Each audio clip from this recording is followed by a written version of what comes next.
Bonjour à tous. Aujourd'hui, je vais aborder la seconde partie du chapitre 13 intitulé Loi de Hooke. Compétences attendues. Énoncer la loi de Hooke. Premièrement, le ressort a une longueur à vide L0. On accroche un corps de masse M, le ressort s'allonge et sa longueur devient LF, longueur finale. Longueur finale moins longueur initiale, ça donne delta L, c'est-à-dire l'allongement du ressort. Lorsqu'on accroche un solide de masse M à l'extrémité inférieure d'un ressort suspendu verticalement, le ressort s'allonge de delta L. Un ressort est élastique. Soumis à une force, il se déforme. Le solide, il est soumis à deux forces. Une force appelée son poids P, une force appelée la tension du ressort T. À l'équilibre, la condition d'équilibre me permet d'écrire P plus T égale vecteur nul, T égale moins P, ce qui signifie que les deux forces sont opposées, c'est-à-dire les deux forces ont la même intensité ou la même valeur. Comme P est égal à M fois G, nous aurons T aussi est égal à M fois G. On reprend la même démarche expérimentale, mais en remplaçant à chaque fois la masse marquée par une autre de masse différente. On groupe le résultat dans un tableau. On remarque que le rapport T sur delta L est constant, c'est-à-dire T sur delta L égale à K, qui est la constante, qu'on va appeler constante de raideur, et par suite nous aurons T égale K fois delta L. Cette relation traduit la loi de Hooke. La loi de Hooke, la valeur T de la tension d'un ressort est proportionnelle à son allongement. T égale K delta L. T, c'est la tension du ressort en newton. K, c'est la constante de raideur du ressort en newton par mètre. Elle dépend des caractéristiques du ressort. Et delta L, c'est l'allongement du ressort en mètres.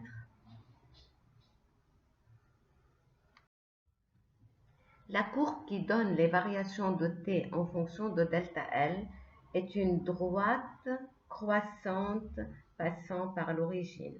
Cette courbe porte le nom aussi de courbe d'étalonnage d'un ressort. Le ressort a une limite d'élasticité, c'est-à-dire il garde son élasticité tant que son allongement ne dépasse pas une certaine valeur. C'est pourquoi il y a delta L max. Si on dépasse cette valeur, le ressort va perdre son élasticité, c'est-à-dire une fois allongé, il ne peut plus reprendre sa forme initiale dès qu'on retire la masse marquée.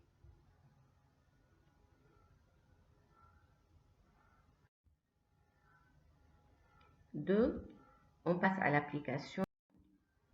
Vous avez un ressort soumis à une force d'intensité 10 newtons s'allonge de 2 cm. Donc delta L 2 cm et T 10 newtons. Vous allez calculer K, vous appliquez la loi de Hooke, T égale K delta L pour trouver K.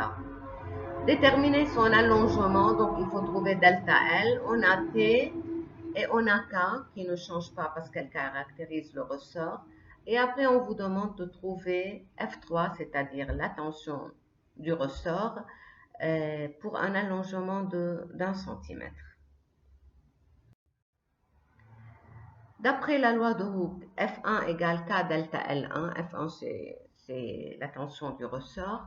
Donc, K, c'est F1 sur delta 1. Ça fait 10 divisé par 0,2, 500 newtons par mètre.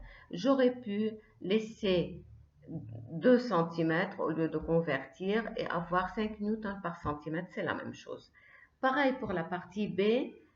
Vous avez delta L2 égale F2 sur K, ce qui me donne 0,024 mètres ou bien 2,4 cm.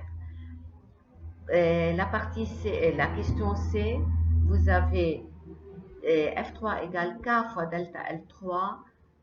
Vous avez 5 newtons dans les deux cas. Que j'utilise si je vais utiliser l'unité mètre, je prendrai 500 newtons par mètre. Si j'utilise l'unité centimètre, je prendrai 5 newtons par centimètre.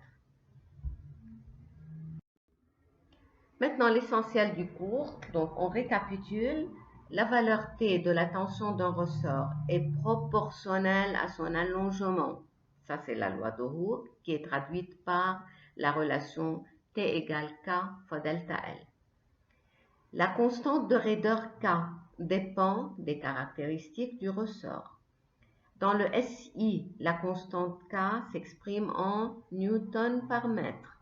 La courbe d'étalonnage d'un ressort qu'on vient de voir, c'est une droite croissante qui passe par l'origine.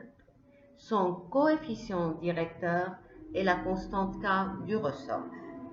Je ne sais pas si vous avez appris en maths le coefficient directeur d'une droite. Si vous n'avez pas appris, vous allez apprendre que la droite y égale ax est une droite qui passe par l'origine et qui a pour coefficient directeur a. Et là, y c'est le t, a c'est k et x c'est delta L. Un ressort étalonné permet de déterminer la valeur de la force qui lui est appliquée.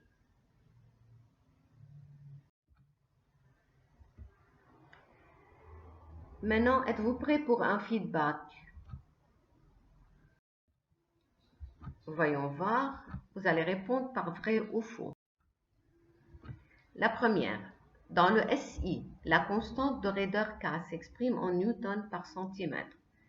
Faux. Voilà, faux. Elle s'exprime en newton par mètre.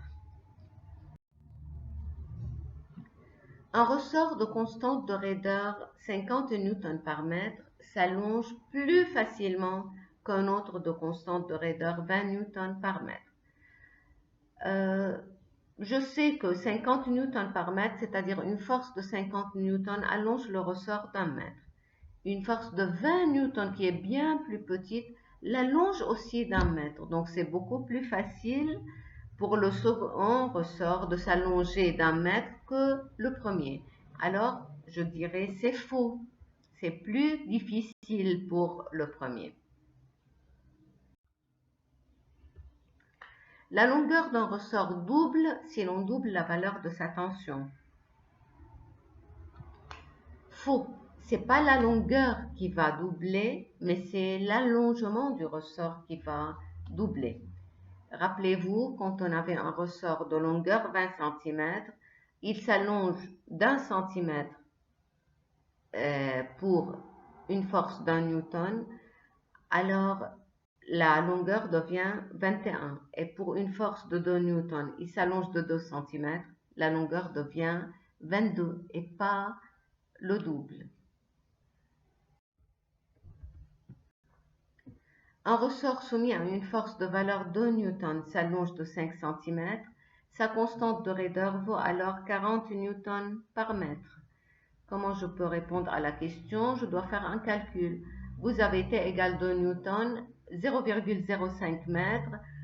Donc, j'aurai T égale K delta L. K égale T sur delta L. 2 divisé par 0,05, ça fait 40 newtons par mètre. C'est vrai.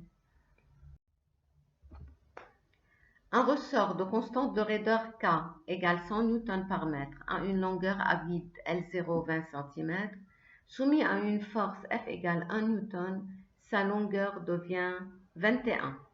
Pour le savoir, 100 newtons par mètre, ça fait 100 newtons divisé par 100 cm, 1 newton par centimètre. Donc, 1 newton pour 1 cm, si F égale 1 newton, il s'allonge d'1 cm. L0 c'est 20, ça devient 21, c'est juste.